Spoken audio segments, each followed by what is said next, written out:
धर्मज्ञ बड़ो सुजान रे बहुत बड़ो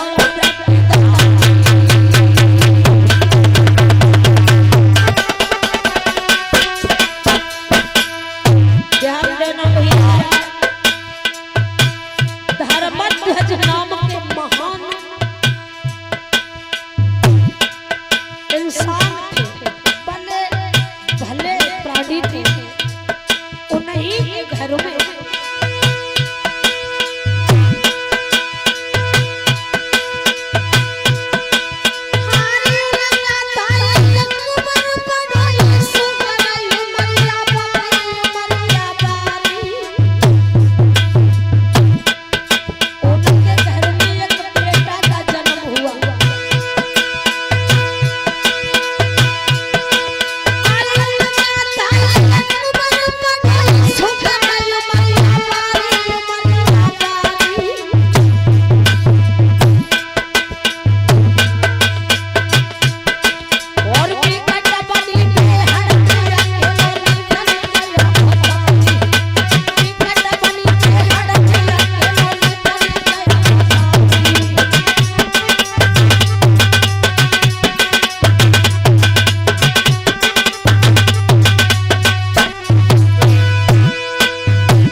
हमारे भक्तों की विशेष मांग पर उन्हें मैं रिकॉर्ड करने जा रही हूँ। जिस किसी को ये मोर बोलने की कथा श्रवण करनी हो तो केपी यादव स्टूडियो धनरी ये चैनल सब्सक्राइब कर लें, तुरंत आपको ये कथा सुनने मिलेगी।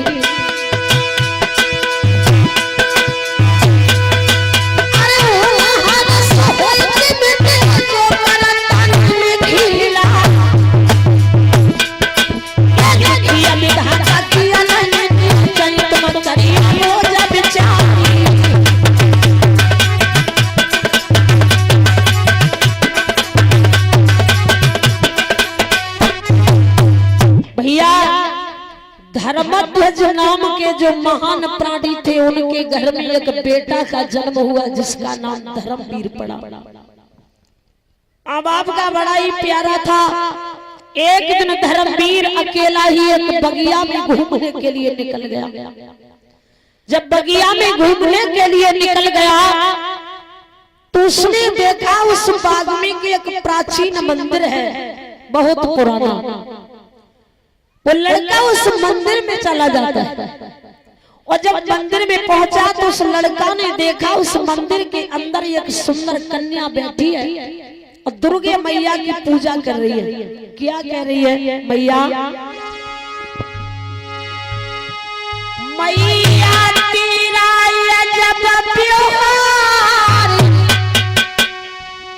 और दुखड़ों में मंगल करती अपार और बड़ी दयालु है शेरावाली, भरे झोली खाली है शेरावाली।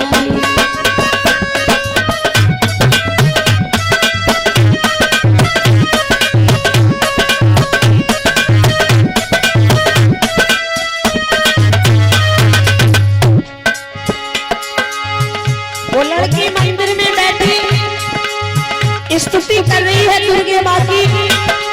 बोली मैया तू तो मनोवांछित फल देने वाली है, तू सभी की इच्छा पूरी करने वाली है और माँ बेटी का तो वैसे भी रिश्ता बड़ा पवित्र होता है। मैं भी तेरी एक कन्या हूँ,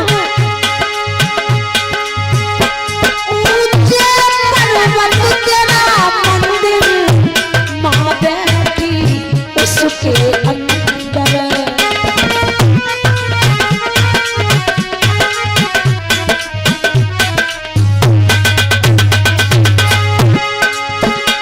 बांधे बालों में चूड़ा और लाली ओढ़े चुंदरी।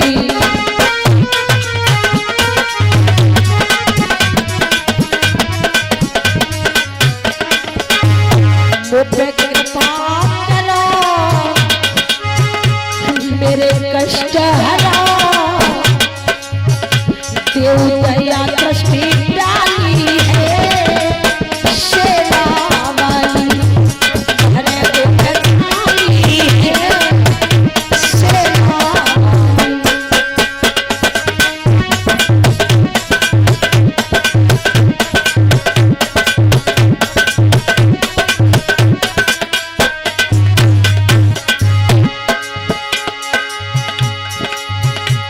और बोली मैया लड़कों को विद्या देती, लड़की को देती घरवर।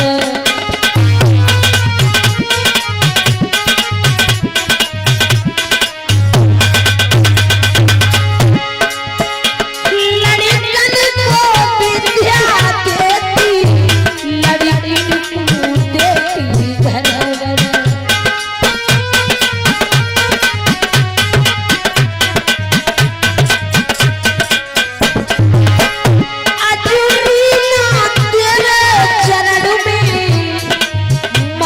झुकाती है सर।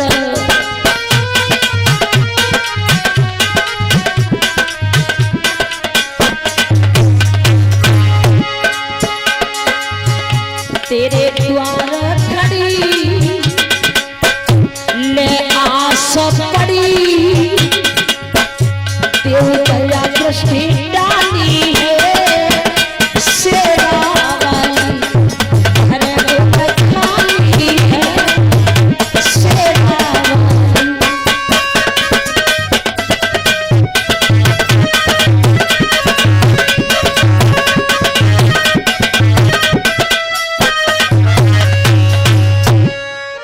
जहाँ बेटी बैठी पूजा कर रही उसी मंदिर में वो लड़का धर्मवीर पहुंच गया।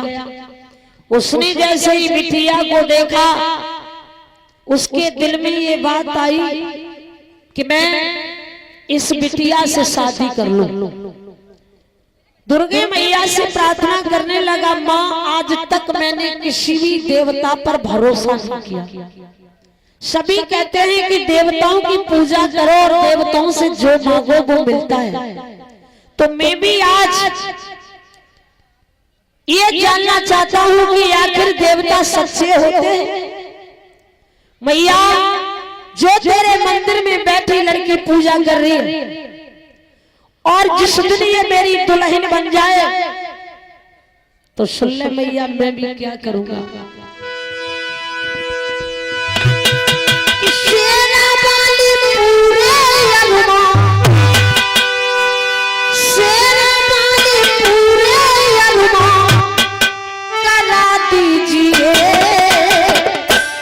बिटिया के मांगस दुर्गा बना दीजिए, कन्या के मांगस दुर्गा बना दीजिए।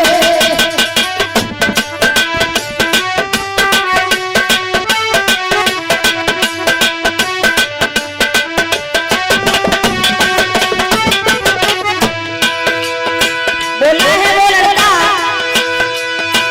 शेरा वाली पूरे लगवा, शेरा वाली पूरे लगवा, करा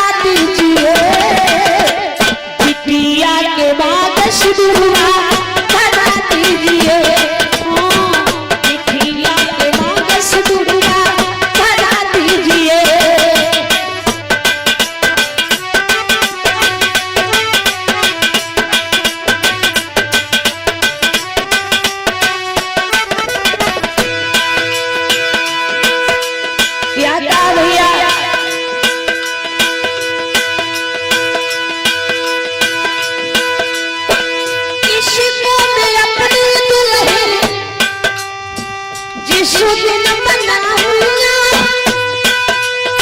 शिशु काट कर मैया उसी दिन चढ़ाऊंगा।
इतनी बात लड़का ने मंदिर में कही और वापस अपने घर आकर अपने पिताजी से बोला है, बोला आज तक पिताजी हमने तुम्हें कोई बात नहीं बताई, पहली बार मैं तुमसे एक बात कहने जा रहा हूं।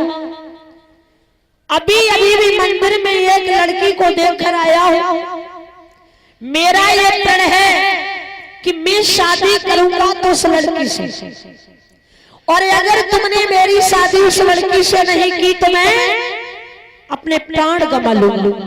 क्या बोला है भैया वो लड़का कि बाबुल प्यारे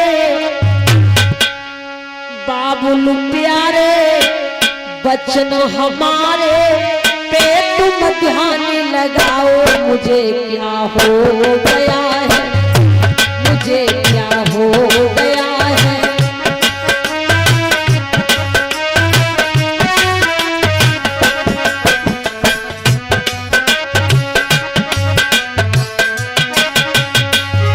लड़का बोला पिताजी शादी करूंगा तो मैं उसी के साथ करूंगा। ओ मेरे भोले पिताजी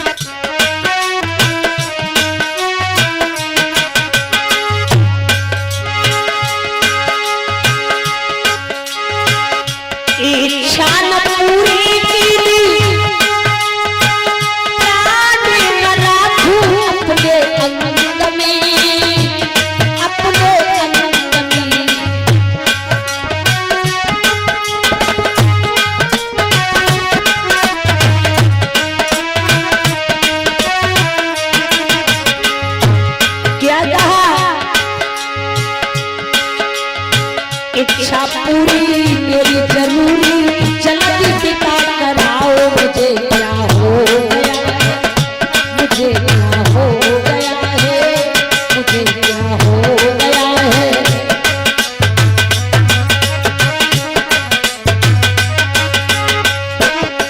और भैया कहने लगा ओ मेरे भोले पिताजी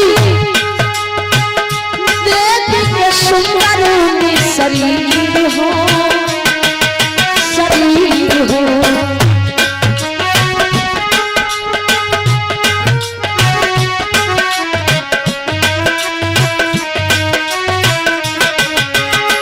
सोनी बोली बुलाया परी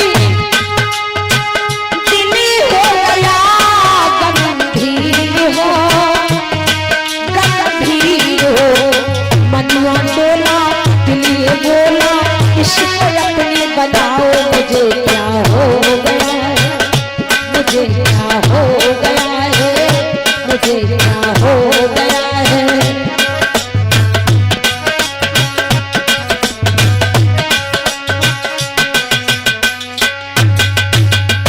लड़का के पिता ने मना किया कि किसी के घर जाकर किसी की बेटी की कलाई मांगे, हमें शोभा देगा।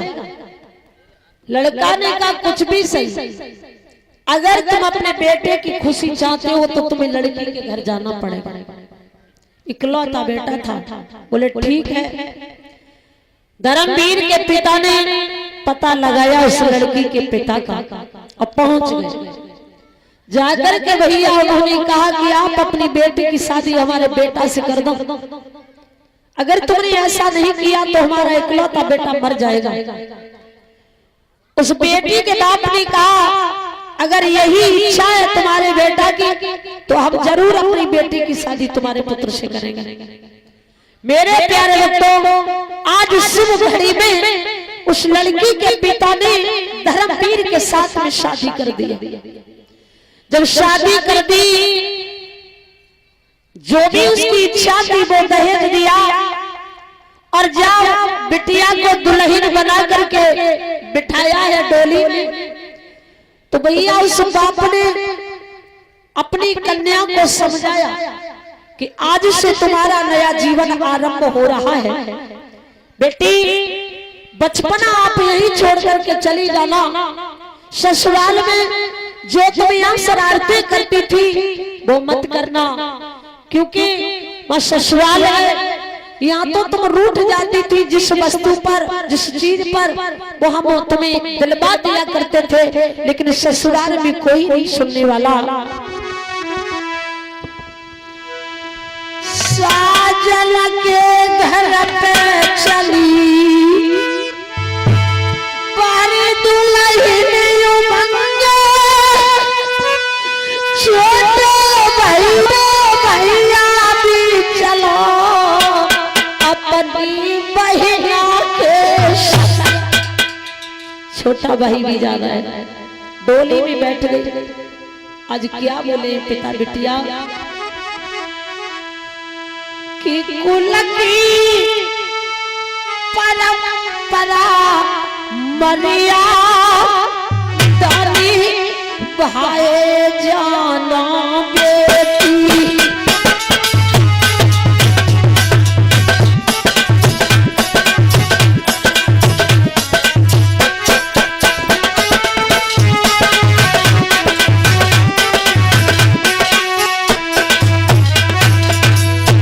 बिटिया,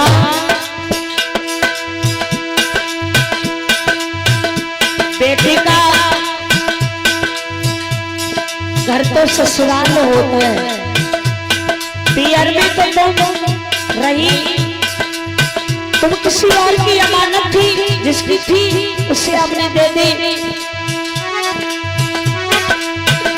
तुम सासु ससुर घर जाइयो,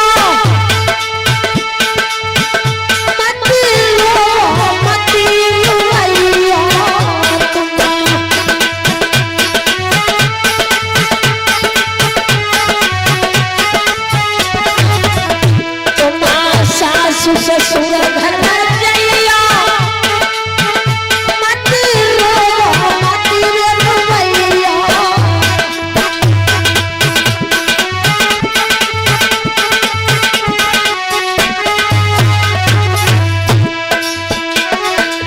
बिटिया मत कहियो रे भैया, दीदी भाई जइया।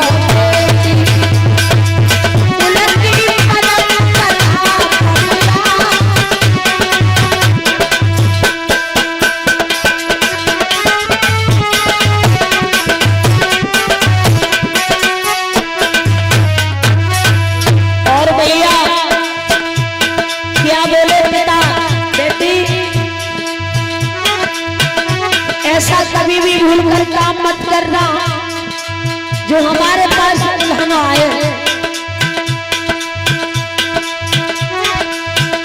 तुम काम समय से करियो,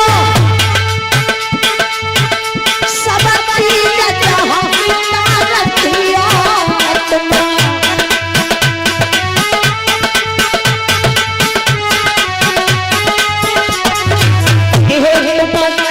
समय से करियो, सब चीज जहाँ रखियो। मारो मत करियो बरवा,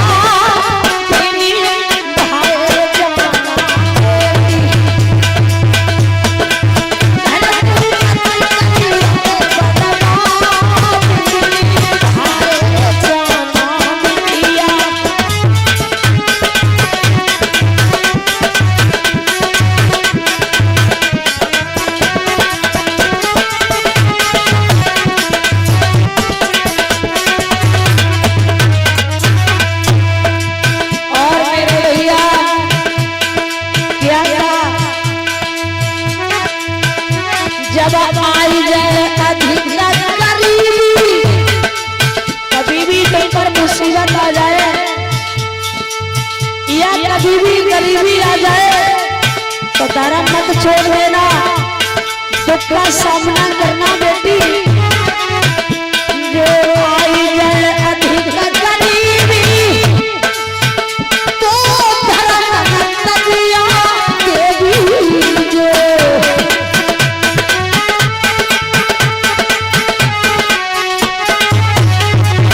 अरे जो आई जाए अधिक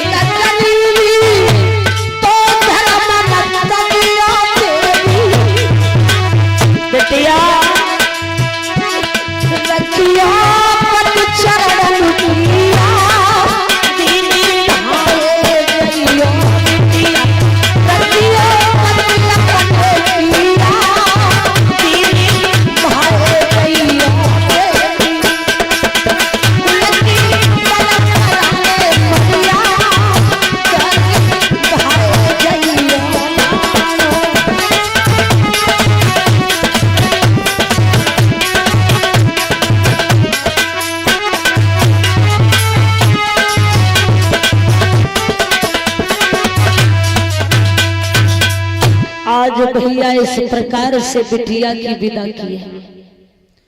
जब बेटे की विदा की है, छोटा भाई भी साथ जा रहा है।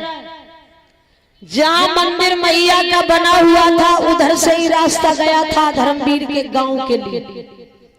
भैया जैसे ही वो अपनी पत्नी को लेकर नई दुल्हन को लेकर के चला है, उस मंदिर वाली रास्ता से ही निकला। जब मंदिर वाली रास्ता से निकला है तो हुआ क्या भैया, लेकिन नारी वो व्रतधारी खुश होकर के चलो है यदारी। और माँ के मंदिर के मार्ग से धाया ना, माँ को शीश झुकाया।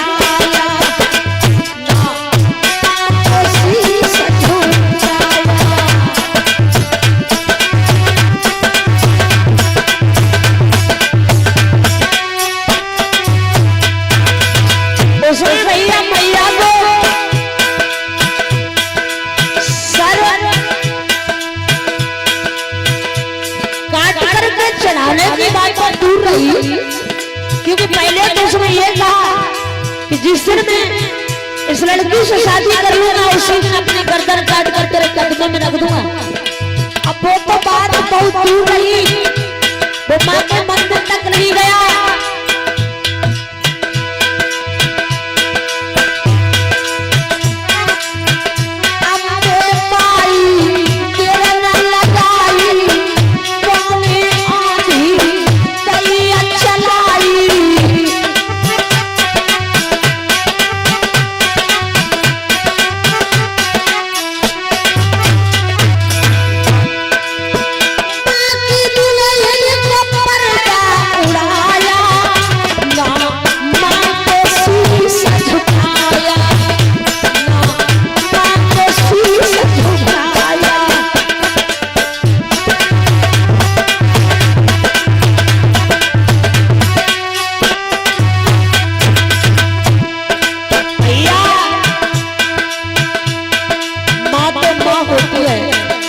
सच्ची होती है।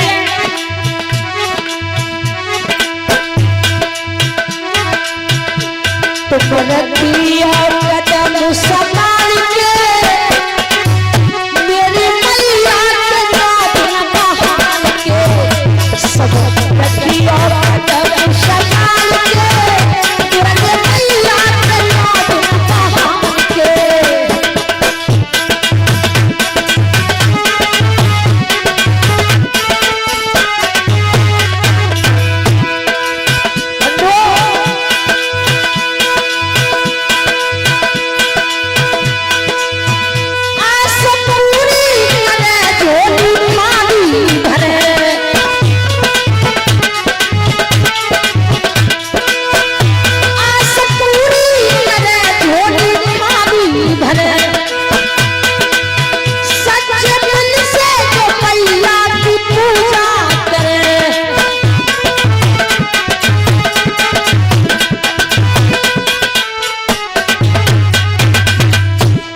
जो भैया सच्चे दिल से मैया की पूजा करता है तुम्हें उससे मिलते ही पति, उससे मिलते ही पति देखो राम से मेरी मैया तुझे मिले पति देखो राम से मेरी मैया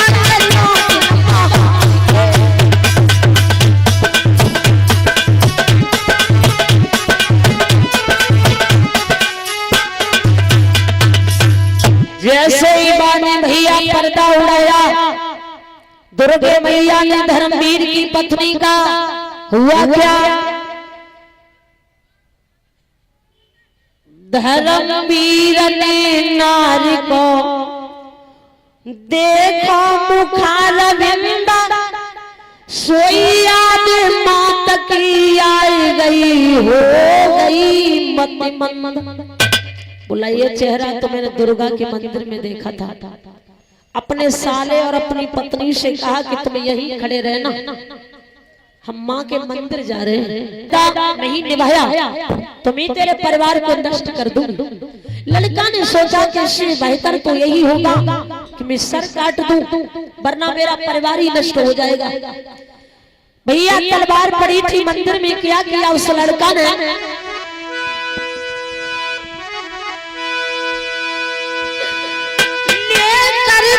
हाथ कटारी को बाले शीश काट के चढ़ाया है, जो देकर माँ को गया बचन बन आई की तुरंत निभाया है।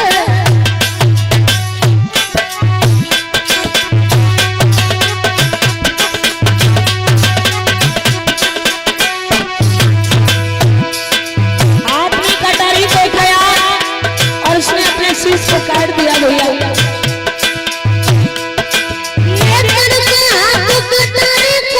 शीश काट के चढ़ाया माँ को गया बचल तुरंत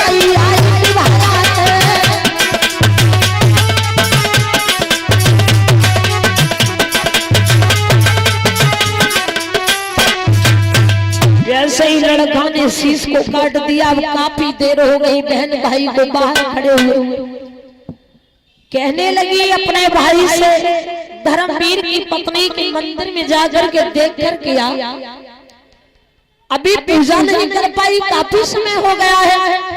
बंदो थोड़ी देर के बाद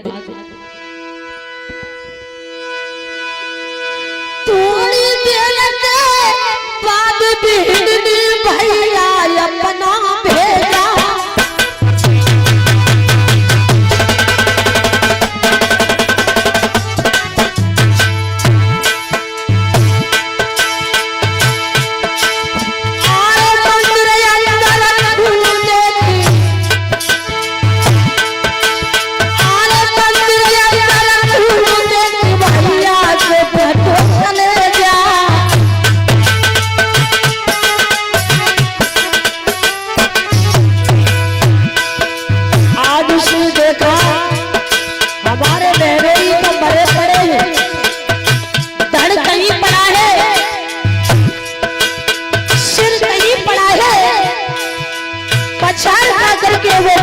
मंदिर में बोला माँ कैसी भैया है, मेरी बहन ने तो तेरी इतनी पूजा की कि जब तक तेरे मंदिर में नहीं आ जाती थी तब तक जल भी नहीं पीती थी, और तूने ये फल से दिया, तूने तो ससुराल भी नहीं जाने दिया, आज भर में सब विधवा बना दिया भैया।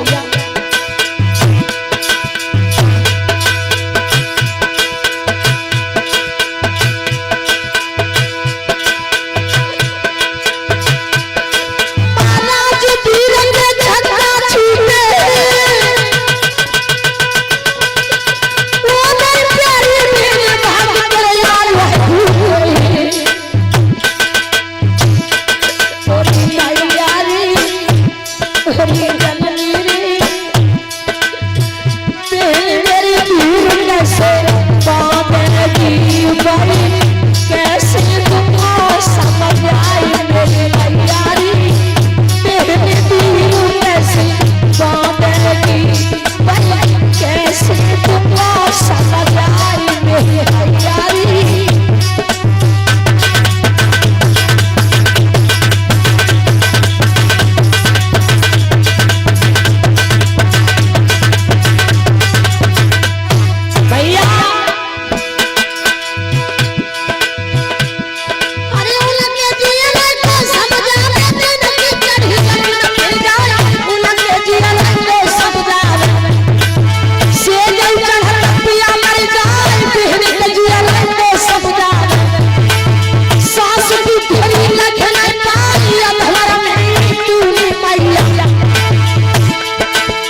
है मैं अपनी मैया अपनी बहन को कैसे समझा दूंगा, वो कैसे मेरी बात सुन लेगी। अगर मैंने उससे जा करके कह दिया कि तेरा पति तो मर गया, सुनते ही वो भी मर जाएगी। बंदो काफी देर तक लड़का रोता रहा। काफी देर के बाद उसने सोचा अगर मैं अपनी बहन से जाकर ये कहने लगा कि तेरा पति अब नहीं रहा, तो कहीं ऐसा ना हो कि मेरी बहन मुझे ही दोषी लगा, मुझे ही दोषी ठहरा दे कि मंदिर में और तो कोई नहीं था, तूने ही मेरे पिया को मारा है, इसलिए मैं भी नहीं जाऊंगा अपनी बहन से कहने। हे मां, हमारे बहनोई ने जिस कटारी से अपनी गर्दन को काटा है उस कटारी से मैं काटूंगा। आज उस भैया ने भी कटारी उठाई और भैया उसने भी अपनी गर्दन को काट दिया। अब वो लड़की ये सोच रही है कि पति गए वो भी नहीं लौटे, भैया गया वो भी नहीं लौटा, आखिर बात क्या है। मेरे प्यारे भक्तों, सुखदेव महाराज समझाते हैं राजा परीक्षित खुद भागी भागी जब मंदिर की तरफ चली तो उसकी नजर पड़ी है जहां मंदिर की नाली थी वहां से रक्त बह रहा था।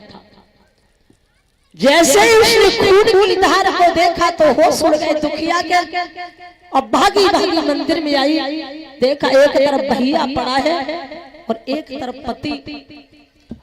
धड़ गई है, सर गई है, आज पछाड़ खा के गिर पड़ी, कहने लगी मैया ये तूने क्या किया। माता तुले बादल पारे, माता तुले बादल पारे, मारे दुल्हनिया मंदिर शीशा, माता तुले बादल पारे, दुल्हनिया मंदिर शीशा।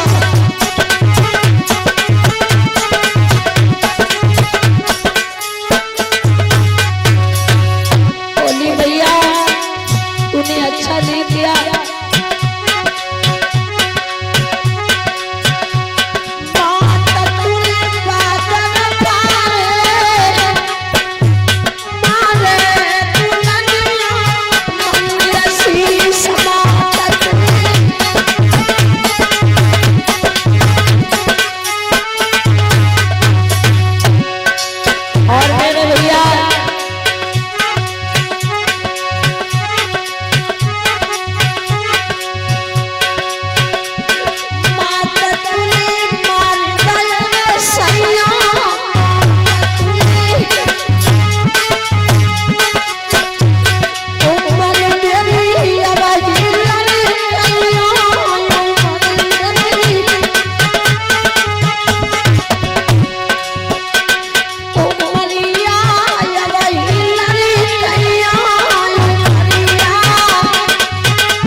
पूजा हमने इसलिए थोड़ी आपकी की कि तुम हमारे श्रृंगार को छीन लोगी, बल्कि हमने तो इसलिए पूजा की कि तुम हमारे स्वादों को अमर कर दोगी। तुमने तो सास की देरी तक तो नहीं देखने दिया, और मैं तो कहीं की भी नहीं रही। ससुराल जाऊंगी तो सास पूछेगी मेरा बेटा कहाँ है, पियर जाऊंगी मेरी माँ पूछेगी मेरा बेटा कहाँ है।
मंदिर में दुखियारी पछाड़ खाती हुई कह रही है मैया मुझे तो ऐसा लगता है कि तू तो खून की भूखी है।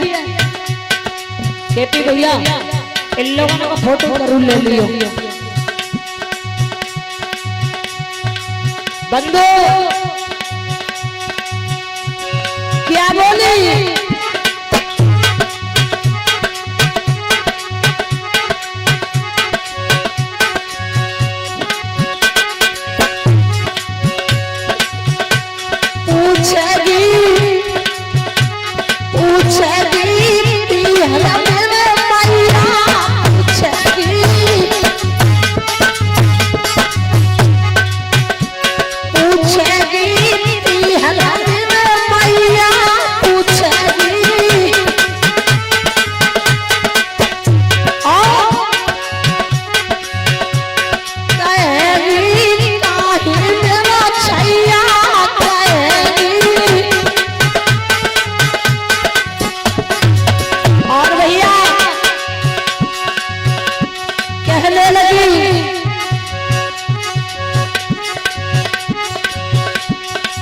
माता हमारी पूछेगी हमारा बेटा कहीं और ससुराल जाऊंगी तो सासू माँ पूछेगी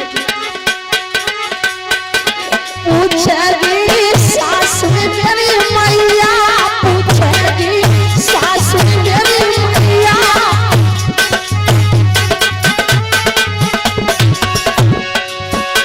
छोड़ आई मेरे छैया छोड़ आई। और अगर उन्हें पता चलेगा भैया ताकने मुझे ही मारेगी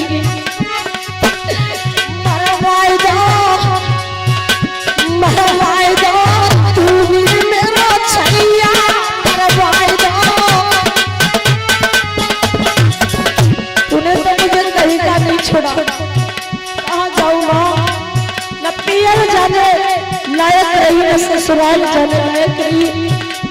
भैया भी तूने मेरा मार दिया पति ही मार दिया। सासू मेरी पहले तेरे मैया सासू मेरी मरवाई मेरे तू छैया मरवाई मेरे तू छैया।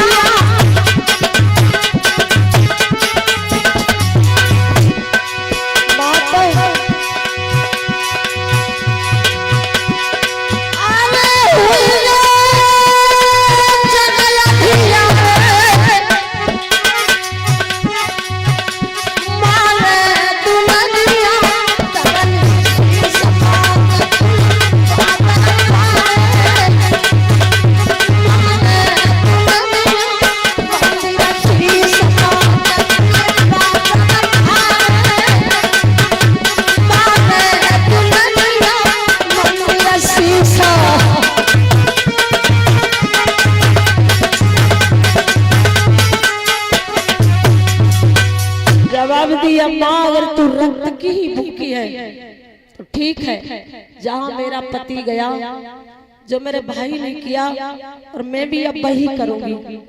तलवार उठाई उस लड़की ने हाथ में और तलवार को उठा करके कहा कि भैया मुझे नहीं मालूम था कि तू खून पीने वाली है।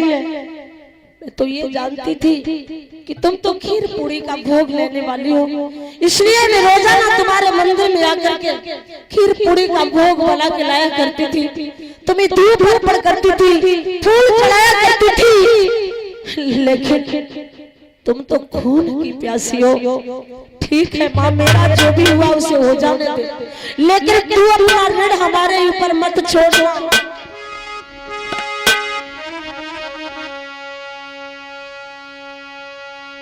खंजर को रंग खून में अरमान रह न जाए।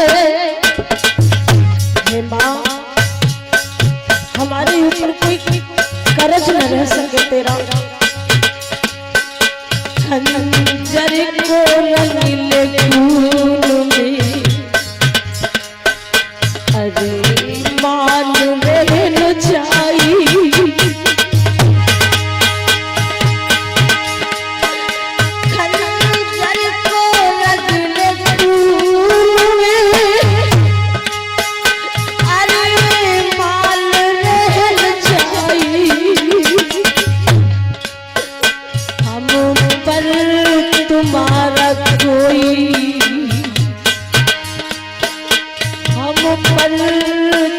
तुम्हारा कोई एहसान जाए, हम पर तुम्हारा कोई एहसान जाए माँ।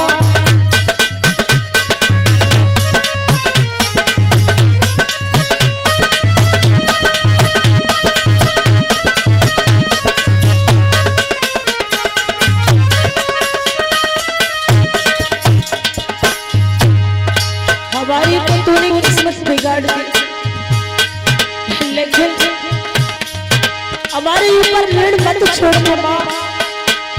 मैं भी अभी अपनी गर्दन काट कर तुझे अर्पण करती हूँ। मजमान लगा हुआ है, मजमान लगा हुआ है, तू सबको पिला दे साथी।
आदर पर तलवार रखने वाली थी, तुरंत दुर्गे मां प्रकट हो और दुर्गे मां प्रकट हुई, कहने लगी बेटे ठहरो, जो ये शीश है इन्हें उठाओ और जो जड़ पड़े हुए इनमें जोड़िए।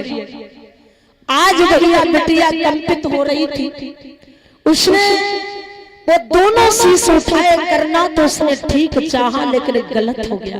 क्या हुआ?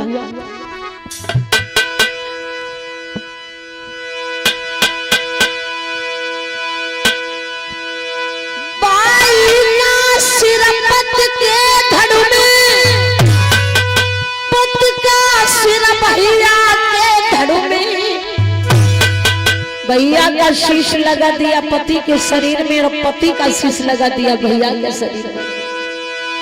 बाई का सिर पत के धड़ में, पति का सिर भैया के धड़ में, आज अदला बदली है गई है, देखो नीक जरा सी भड़ भड़ में।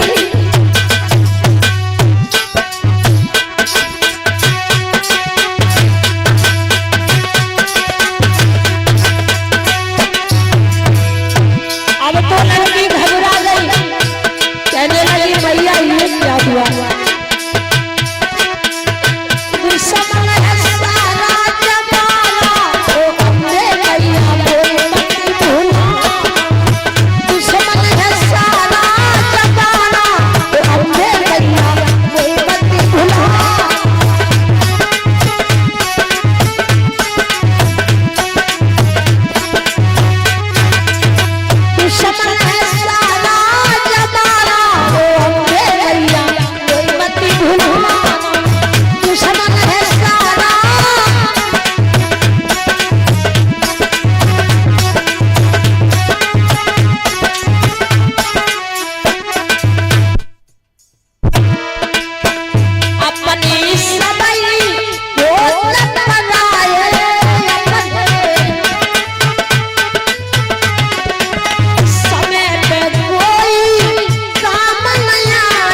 आज बंधुओं कहा दुर्गा से मैया ये किया हुआ।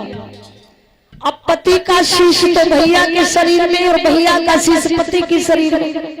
अब तो मैं किसके साथ में सती हो जाऊं, मेरी समझ में नहीं आता।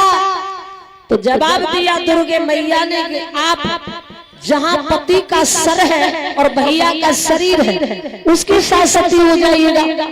तो उसने कहा कि मैं सती हो जाऊंगी। कहते हैं जो पत्नी अपने पति के साथ सती हो जाती है अगले जन्म में उसे वही पति मिलता है। तो कहने लगी जब ये अगले जन्म में मुझे मिलेंगे तो शरीर तो भैया का है, केवल शीश पति का है, लेकिन सती होने के बाद मैं अगले जन्म में संतानवान कैसे बनूंगी। जवाब दिया है दुर्गे माँ ने कि तुम भोग से नहीं तुम योग से बनोगी बेटी। आज इतनी बात दुर्गा ने कही और उसी वक्त बंधु क्या किया है उसने सती हो गई। और सती जब हुई है तो दुर्गे मैया की कृपा से दुर्गे मैया की कृपा से और चित चोर हो गए, चित चोर हो गए।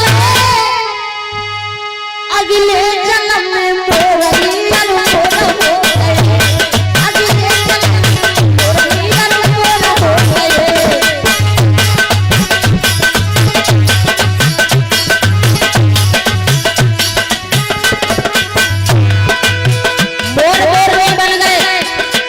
इसलिए भैया मोर योगी का प्रतीक है, मोरनी भी योगी की प्रतीक है और कन्हैया भी योगी के प्रतीक है। जब मोर नाचता है उसके जब नाचते समय वो देखता है मेरे पैर, क्योंकि मोर सुंदर है पैर उसके कोड़ी है, तो पैरों को देखकर जब वो रोता है तो आंसू निकलते हैं, तब मोरनी उन आंसुओं को ग्रहण करती है।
भैया इस प्रकार से वो लड़की बनी मोरनी और वो लड़का जो उस कन्या के पति का शीश था और भैया का शरीर वो बन गया मोर। इसलिए जो मोरनी है वो जो मोर का सिर है केवल उसी से पति का संबंध रखती है और गर्दन से नीचे का हिस्सा है उससे भाई का उसका संबंध है। इसलिए वो दोनों योगी के प्रतीक हैं और कन्हैया भी योगी के प्रतीक थे। इसलिए मोर का परण और अपने मुकुट में हमेशा लगा के रखते थे। बोलिए भगवान।